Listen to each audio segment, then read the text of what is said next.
بیوی کا اثر کہاں تک جاتا ہے؟ میری تمام مائیں بہنیں آج کی یہ مختصر سی ویڈیو آخر تک لازمی دیکھیں۔ مرد کے تقوی، پرہیزگاری اور حلال و حرام کمائی ہونے میں عورت کا بہت عمل دخل ہے۔ ایک بزرگ 5 وقت کی نماز، اشراق و چاشت و تہجد باقاعدگی سے پڑھا کرتے تھے۔ ایک دن زوجہ محترمہ کو کہنے لگے، تم صرف 5 نمازیں پڑھتی ہو، کبھی تہجد بھی پڑھ لیا کرو۔ بیوی صاحبہ نے بات سنی اور خاموشی اختیار کر دی۔ دوسرے دن بابا جی بمشکل فجر کی نماز، وہ بھی آخری وقت میں پڑھ سکے، آنکھ کھلنے کا نام ہی نہیں لے رہی تھی۔ بیگم صاحبہ کو کہتے ہیں، مزید بات کرنے سے پہلے اس ویڈیو کو لائک کریں اور ہماری محفل دعا کا حصہ بننے کے لیے کامنٹ میں اپنا نام تحریر کریں تاکہ آپ کو اپنی دعاؤں میں شامل کیا جا سکے۔ جی تو دوستوں، بات کو آگے بڑھاتے ہیں۔ آج پتہ نہیں کیا ہوا، فجر کی نماز مشکل سے پڑھ سکا ہوں۔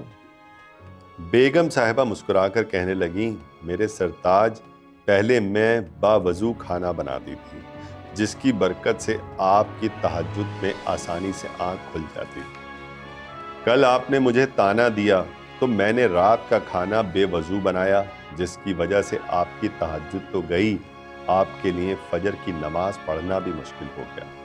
اور یہ تجربہ شدہ بات ہے کہ جو خواتین باوضو کھانا بناتی ہیں اور پاکی کا خاص خیال رکھتی ہیں، اس گھر کے مردوں پر تقوی اور پرہیزگاری کے اثرات نظر آتے ہیں۔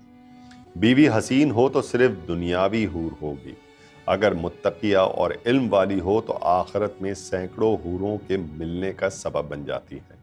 حبیب اجمی کی بیوی ان کو رات کے آخری پہر اٹھاتی اور بلند آواز سے کہتی، اے بندہ خدا، اٹھ اور دیکھ، رات گزر گئی اور تیرا راستہ طویل اور تیرے پاس زاد راہ قلیل ہے۔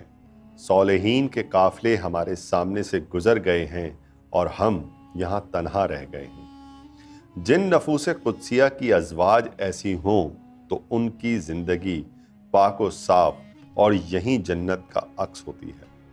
خواتین نیکی و عبادت میں مردوں کی بازو بنیں، مردوں سے آخرت کے انعامات کا تقاضا کریں، نہ کہ فانی مال کی طلب میں حرام کمانے پر مجبور کریں۔